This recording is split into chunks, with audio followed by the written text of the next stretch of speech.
They got rid of Cavill, but they can't let go of Ezra Miller. DC was trying to prove that they were resetting the entire franchise, but it turns out they're just set in their ways. James Gunn announcement needed to be a grand slam instead. Well, it gives Marvel a whole lot of hope that competition is not quite close enough yet.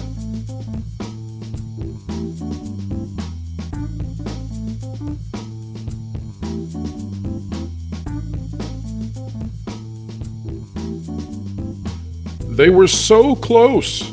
James Gunn, Zaslav, all of them. They had it in the cusp of their hands.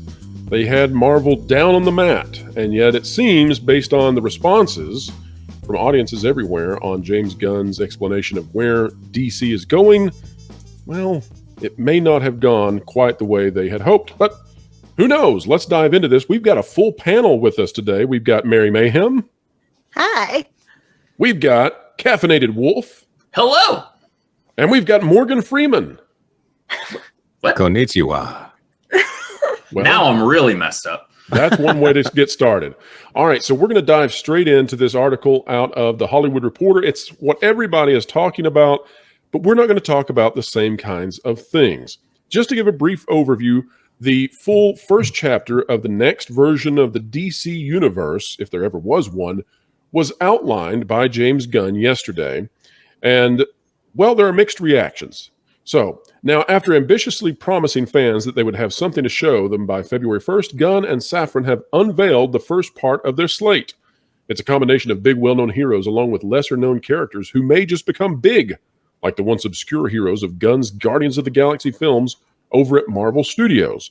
The duo shared their plans Monday with reporters in a petite and tidy screening room on Warner Brothers lot in Burbank. Question to all of the panel. Have you ever seen any big plans be laid out in a non-tidy room before? Who's writing this? Never. They're doing what we call literary fluff. Boris Kitt? They're writing a bunch of stuff that's useless. What a name, Boris Kitt. But Boris Kitt, I just want to know, have you, at some point, were you offended by the tidiness or the cleanliness or organizational skills of those who are presenting a plan to you? So strange. What a weird thing to say. Anyway. All right, so we've got Creature Commandos. That was on the list. Animated. Looks like Guardians of the Galaxy. It'll probably be good. And by the way, let me say, too, Gunn, he recently, we got the Guardians of the Galaxy holiday special. Fantastically written. He's a great director, great writer. So I have every expectation that will work. We also get a spinoff from Peacemaker. That's probably exciting. And then we get some stuff that's not quite as exciting, maybe. Let's talk about Superman Legacy real quick panel. And thoughts on this after knowing that Cavill is not returning. What do you all think is the reaction to Superman Legacy? There's one giant unified voice screaming out from the internet, and that is, why? What are you doing? The one thing that all DC fans agreed on was Henry Cavill. And the idea that we are just abandoning him to move forward with literally, we don't even know who at this point, is really baffling and bizarre. Why would you abandon the one? Well, I think everybody agreed that Gal Gadot worked as well as Wonder Woman, but Henry Cavill, that was what everybody agreed on. So how did we get here, and why on earth are we discussing James Gunn directing a Superman movie? That doesn't even make any sense. This is not your forte, man. I don't get it. He may direct. He's definitely writing, but he may direct it. That's not been determined yet. But I'll say this. This thing's coming out in 2025. That is 2 years from now. That is lightning speed for a superhero flick. We're not going to be over that by then. No one is going to be over the loss of Cavill by then. I think it will still be very raw. Here's the weird thing, and Wolf, I want your take on this one. The strange thing to me is that I thought what they were going to do is rip the Band-Aid off and just say, okay, we're going to empty all the stuff that we still have because we're done restructuring. We can't write it all off anymore. We're going to take the hit there, and then it's done. We're moving on to a new universe.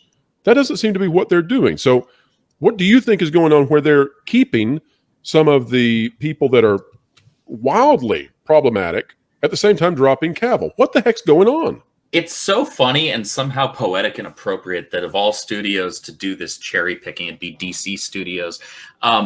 DC Comics did this same thing when they did their New 52 reboot, where they just decided to start with a clean slate with everything, except in cases where they didn't want to and still wanted to keep some of the same things from the prior continuity. And it made absolutely zero sense whatsoever. But they tried to play it off and pretend like, no, this just totally works. And no, it totally didn't. And so it's really appropriate that DC Studios would try and pull the same nonsense.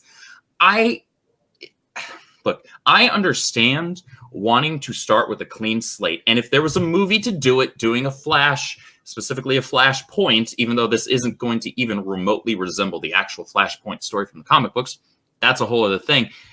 That would be the story to do it. Like, okay, fine, we're going to reboot the whole thing, start from scratch, and we're going to establish a new continuity and a new, coherent, continuing film universe with these characters. But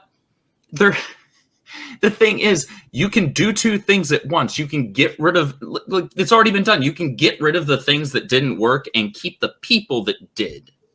Sure. And they should have done that. Of the other stuff they've got, they have Lanterns they announced, The Authority they announced, neither of which has me excited at all, and probably not many people. They have Paradise Lost, which is a prequel kind of thing for Wonder Woman, but we're not guaranteed that Wonder Woman will be in it. We don't know who is Wonder Woman at this point. So we don't even know if it exists in the same universe as the Wonder Woman that we've just been watching.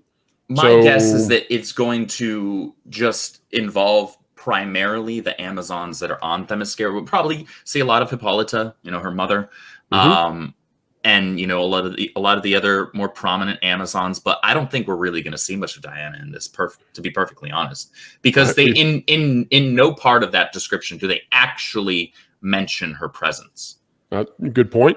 We also have two different Batmans, which will exist simultaneous, which goes against the continuity and the streamlining that we're being presented with as the reason for doing all of this in the first place. So who gets that? I will say kudos to Tom over at Midnight's Edge. He had, as far as I know, he was the first one to talk about sort of this black label DC that was going to exist. It turns out to be called, what's it called?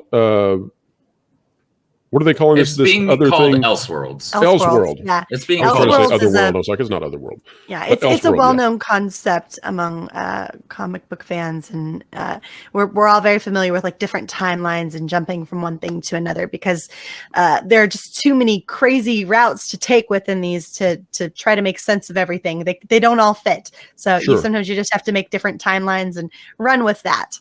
If I'm not mistaken, Elseworlds, isn't that also a trademark of Warner Brothers and DC? Could be. Not sure on that one. Very well, maybe, if it still is from the comic book side. Because they used to have a line that was specifically called Elseworlds. Now, just like Marvel had What If.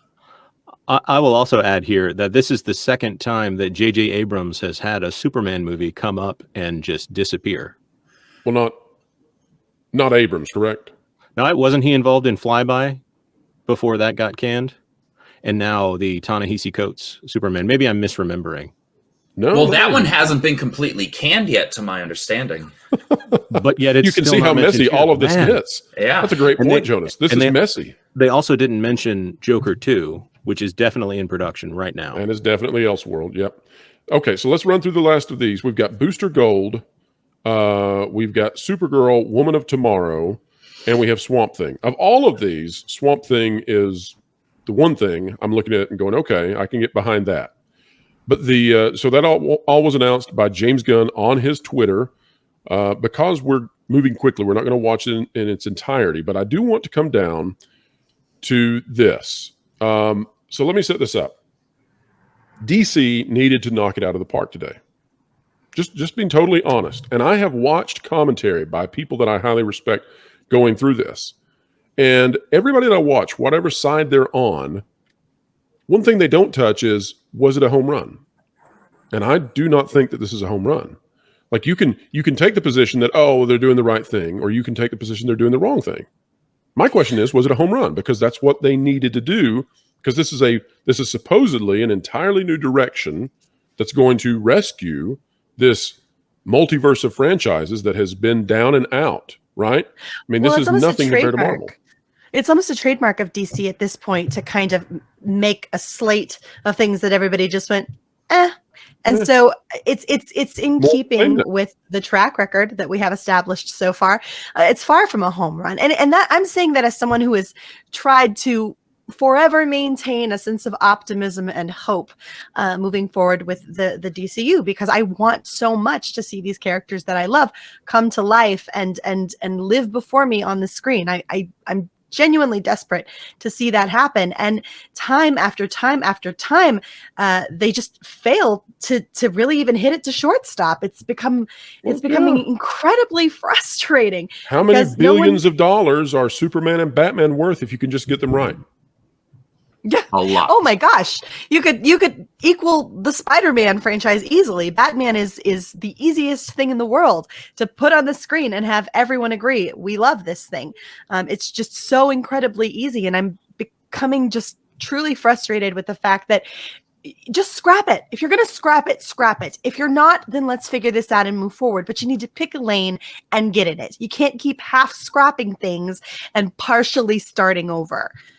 So they're emptying out the old stuff. We get that. The problem is they're keeping some of the old stuff too for some reason.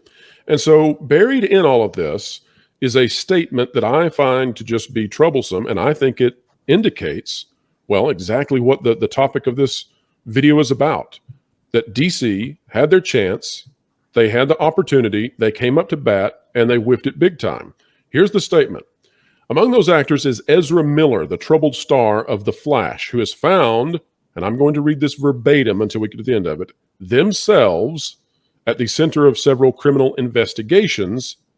They, note this is a single individual, pleaded guilty to trespassing earlier this month, and who in August announced they were seeking treatment for complex mental health issues. All right, Mr. Wolf, you want to take this one on exactly what Ezra Miller has been in trouble for? Can you do that in a way that gets us in no trouble?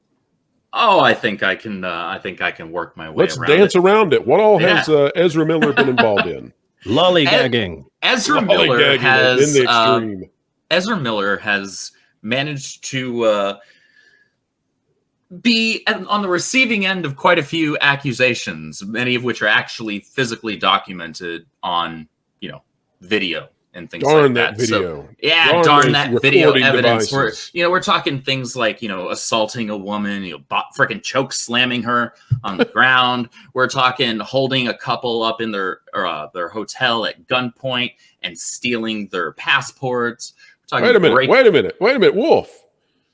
I have heard of actors who have stayed in movies and then been let go for far less than this. You're telling me the mere this individual is accusation choke slamming people on video. On video, and yet we have instances of actors like, say, Johnny Depp, who are merely accused of something without evidence and then thrown away with both hands from the franchises that they've been long attached to, like Pirates of the Caribbean and the Fantastic Beasts.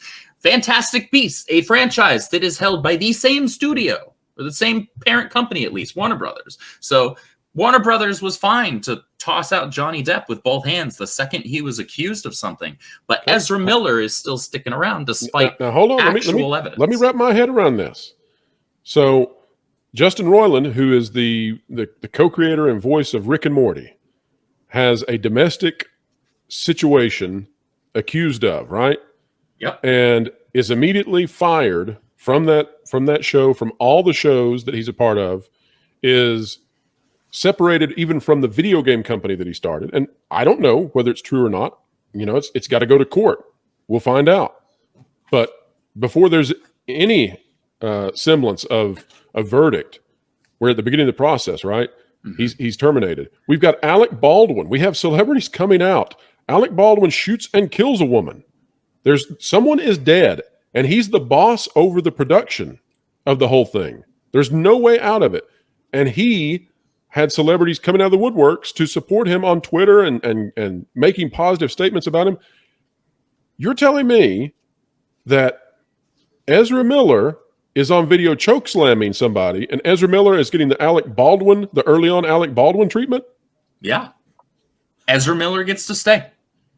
Well, No punishment, no has special powers beyond being the Flash. Yeah, Well, no I'd like summarily to dismissal. point something incredibly obvious out that perhaps maybe people aren't factoring into this, is that, of course, James Gunn thinks that he can probably get away with the sketchy history of Ezra Miller because James Gunn himself has gotten away with an incredibly sketchy history. And you don't need to Google long.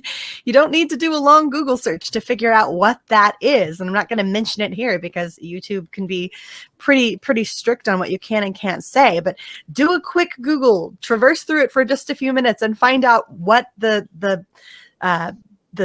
travesty around James Gunn is, and you'll find that it's not that dissimilar from some of the accusations thrown at Ezra Miller. So I can understand why, after James Gunn having no problems recovering his career and being hired back on not only at Marvel but also over at DC, has a flourishing career, why should he consider the issues with Ezra Miller to be prohibitive in any way?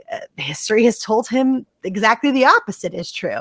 The public will forget and they will move forward. All you have to do is give us a few lulls. Now, so let's read this statement out of Safran one real quick. thing. Okay, go ahead. Jonas, let me read this, then I'll hand it to you. This statement is mind-boggling. It is something special. Here we go. Safran, that's one of the three individuals who's running this whole deal, said the executives remained hopeful Miller is on a path to betterment. Because after you chokeslam someone on video, among your other crimes, we all hope you get better, and we're willing to give you all the grace you need. That's my own insert. Ezra is completely committed to their recovery. We are fully supportive of that journey they are on right now. When the time is right, when they are ready to have that discussion. Okay, it's not happened yet? What? I'll keep going. We will all figure out what's the best path forward. But right now, they are completely focused on their recovery. And in our conversation with them in the last couple of months, it feels like they are making enormous progress. Holy cow. What? Absolutely. You are still putting this movie out and you haven't even had the conversation yet? The discussion hasn't happened? Jonas, they canned Cavill, man. They got rid of the best Superman. What is happening? Well, first of all, everyone knows that Henry Cavill at one point dated Gina Carano, so therefore his career needs to be over, right? It's a great point. But this movie has to be amazing. Every comment that has come out about the quality of this film, it's got to be The Godfather. And they are not willing to do reshoots. And from what I hear, most of this was shot on a green screen. So it wouldn't actually be that difficult to send somebody else in there, pull a Mark Wahlberg after Kevin Spacey kind of situation and just put somebody else in there. Do an Imaginarium of Dr. Parnassus where partway through the movie, oh, wait, bye-bye, Ezra. Here you go. It's the Flash. It works. Okay, so here's my question to all of you. How many billions of dollars is it worth to them? Because that's how much they're sinking by doing this. Because here's the deal. If you keep Ezra Miller, but you get rid of Cavill, like I hear all the people that I greatly respect saying, well, you've got to let Cavill go. It's time to move on in a new direction. And fine, I'm good with that. But then you can't keep Ezra Miller, who is so bad for your brand. I have no idea what they're doing. I think that so much money has been sunk into this film already that they are not willing to either sink more in order to. How much money does it cost them to put it out? But here's the thing. It would be smarter, in my opinion, for them to spend the extra money to reshoot it and get another actor in there. It's not, obviously that's not going to be the case. It's not going to happen. But there is something far more valuable in the long term than just the money that you spend putting together one movie, even if it requires you to end up spending, half again what that is on reshoots or, whatever that is. And that's the protection and the quality of your brand. You can hurt a brand far more by putting out a product that is abysmal or has somebody attached to it that is an abysmal human being, as we are seeing with Ezra Miller.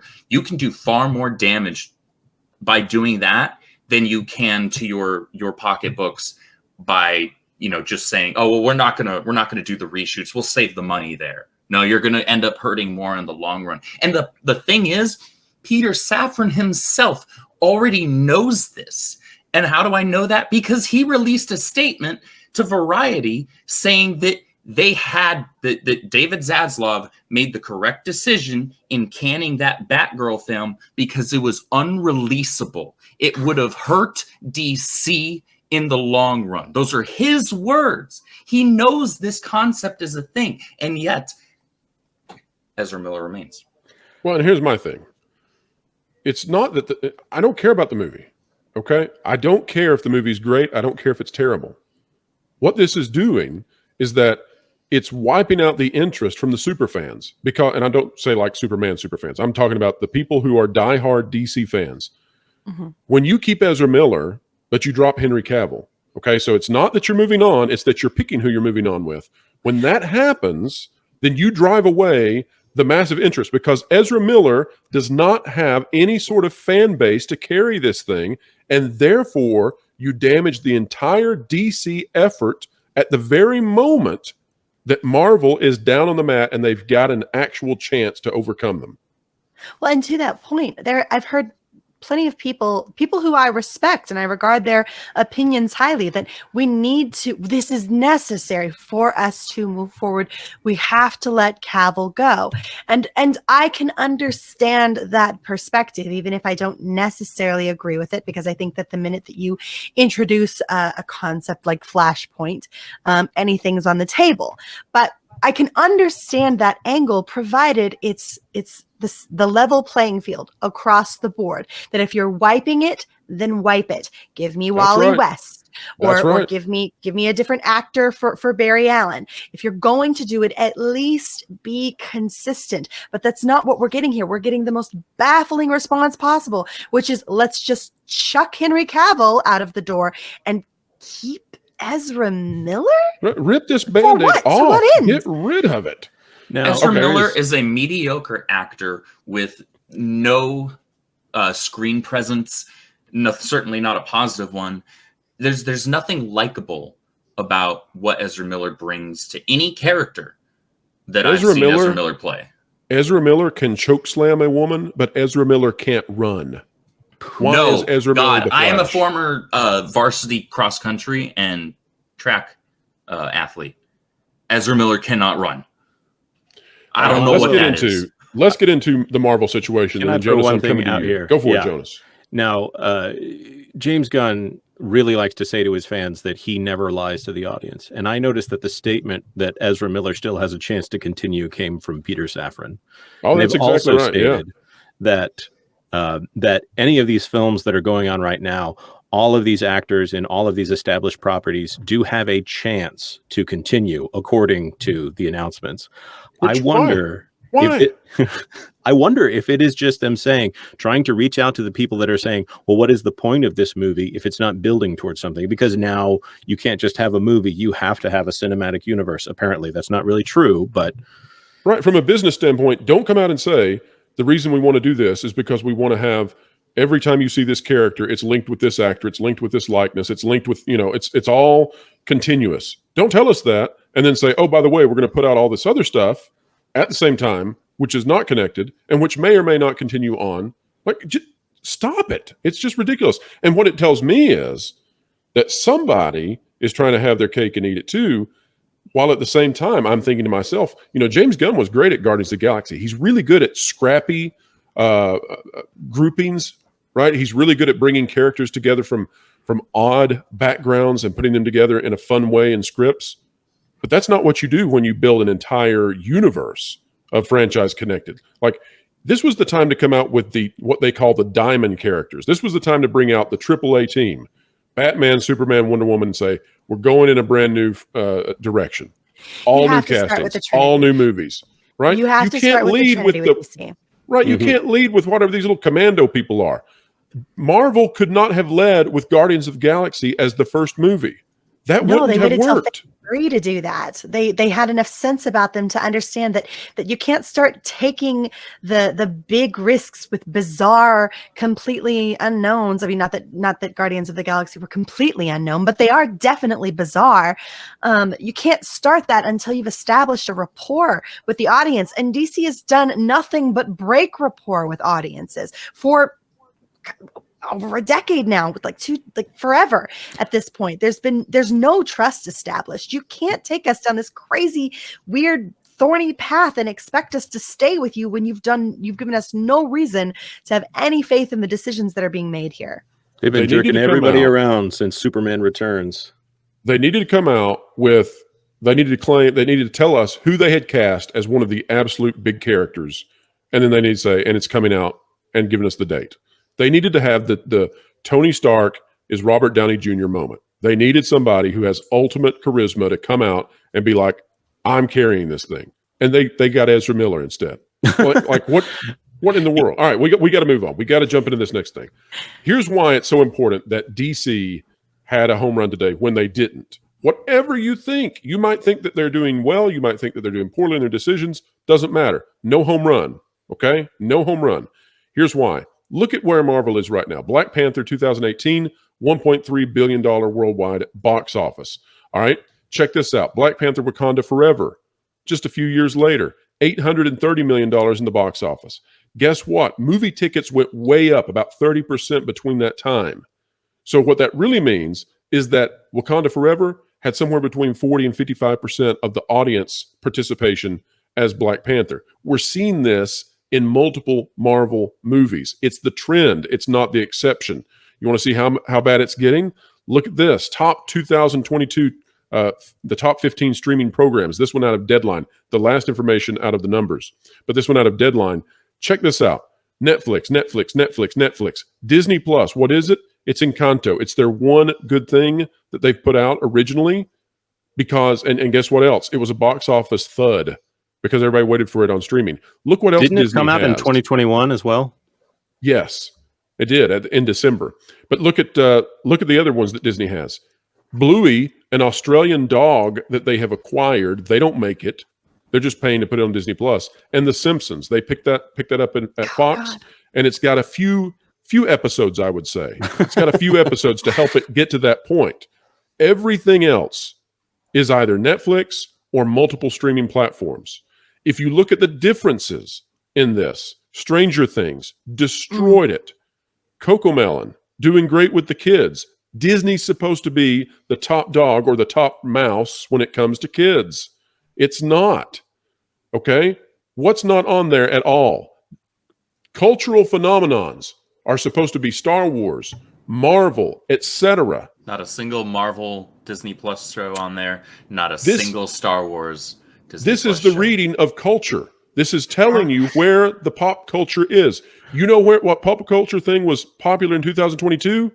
Stranger Things. That's what was popular. You know what's driving kids nuts? Cocomelon. You know what little kids are buying into? Encanto. Perfect, okay? That's Disney's one thing.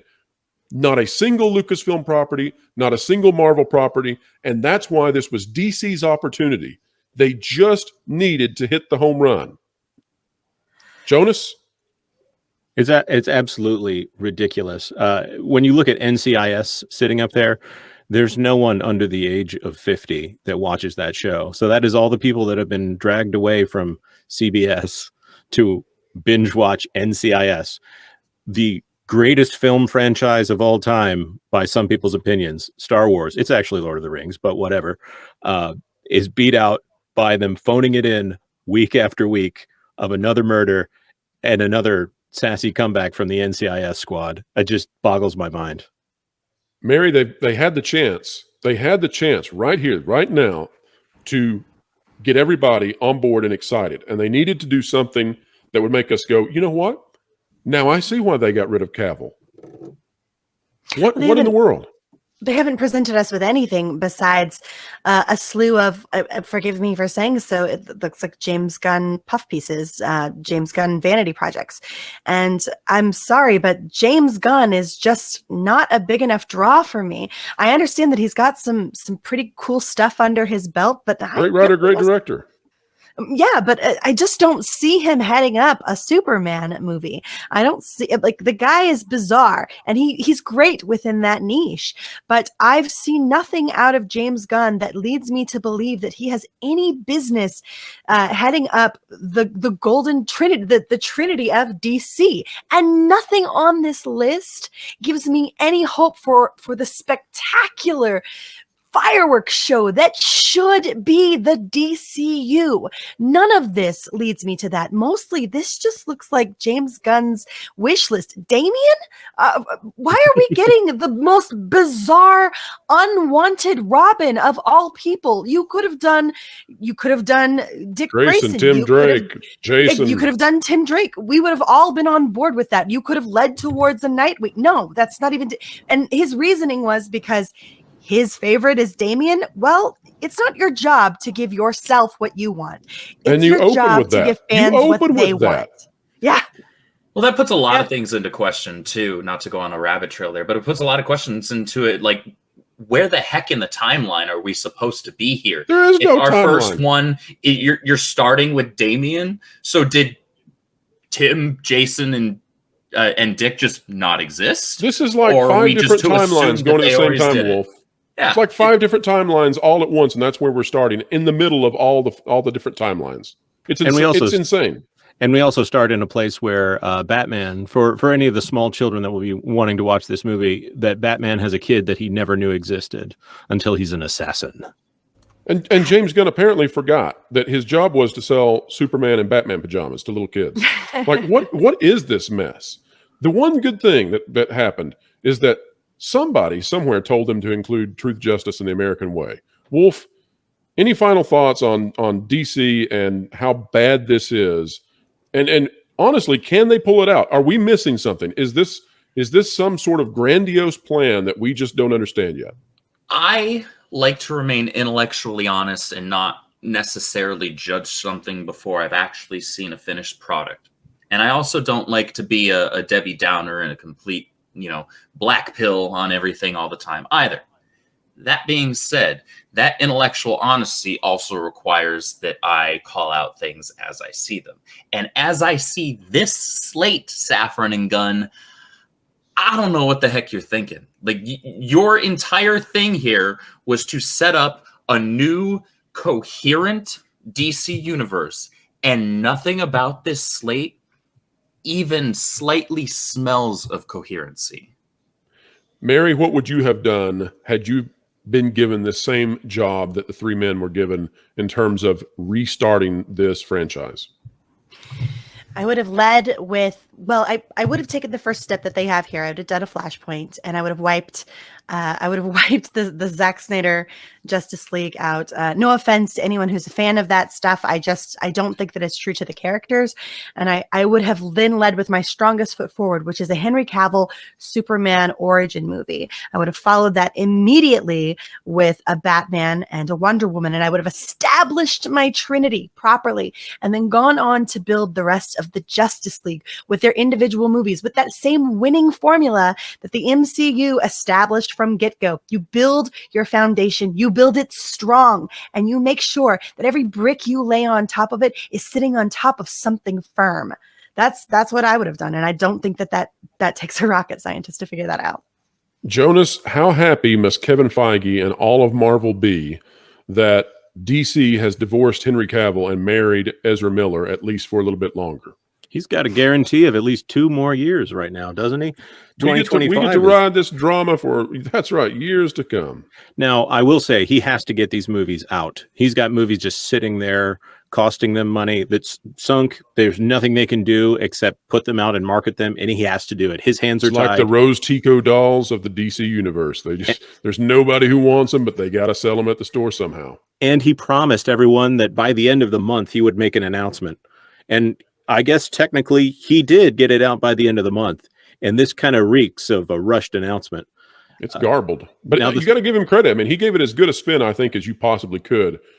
Absolutely. Looking at what he had to tell. And I will say it does give me hope that it is a Superman that, whether or not these are people that actually believe in truth, justice, and the American way, that you'll have a Superman that believes in truth, justice, and the American way.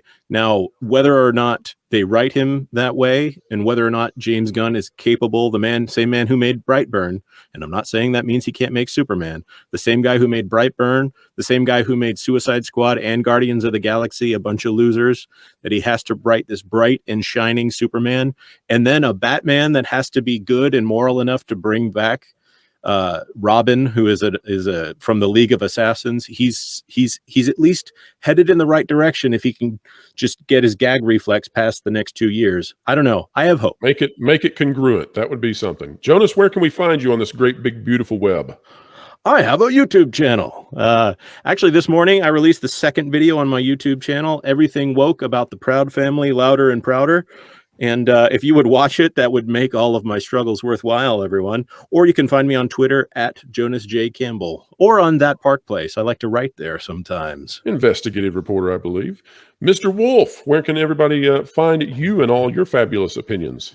Well, everybody can find me over on Tuesday nights over on World Class Bullshitters, where I am the co-host of the High Council. You can also find me over on Twitter and Twitch at Caffeinated Wolf. And Mary, everyone is just dying to get over to your content. Where is that at? Well, you guys can find me over on my channel, Mary Mayhem. During this particular juncture, I've started a new series called Potter Watch in preparation for the release of Hogwarts Legacy, which I will be launching with the pre-release on the 7th of February. So come check out all of those wonderful episodes on my YouTube channel, or the actual gameplay starting on the 7th over on my Twitch. There you have it, folks. DC needed a home run. They would have liked to have gotten a grand slam, but maybe eking out a single, at the most a double, maybe that'll do it. Did they strike out? Not quite yet, but this surely is not the start many fans were hoping for. Wherever you are and whatever you're doing, keep growing, keep learning, and keep having fun.